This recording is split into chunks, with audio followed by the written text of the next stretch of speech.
Hi, it's Deborah Harris here. I'm here with another cash flow tip, and today's cash flow tip is about debtor days. Debtor days are the number of days it takes you to get paid by your customers for work that you've already delivered.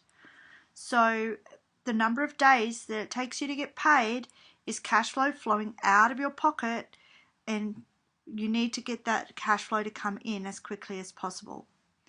And ideally, your number of debtor days would be less than your number of creditor days, meaning you get paid before you have to pay somebody else. So our tip for debtor days today is have your customers pay directly into your bank account. The reason this can directly influence the amount of debtor days that you have is that sometimes it takes a while for your banks to process the funds.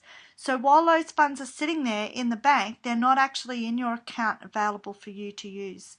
So if you can have your customers pay directly into your bank account and it can get transacted more quickly by the bank, then you'll actually have access to your funds more quickly.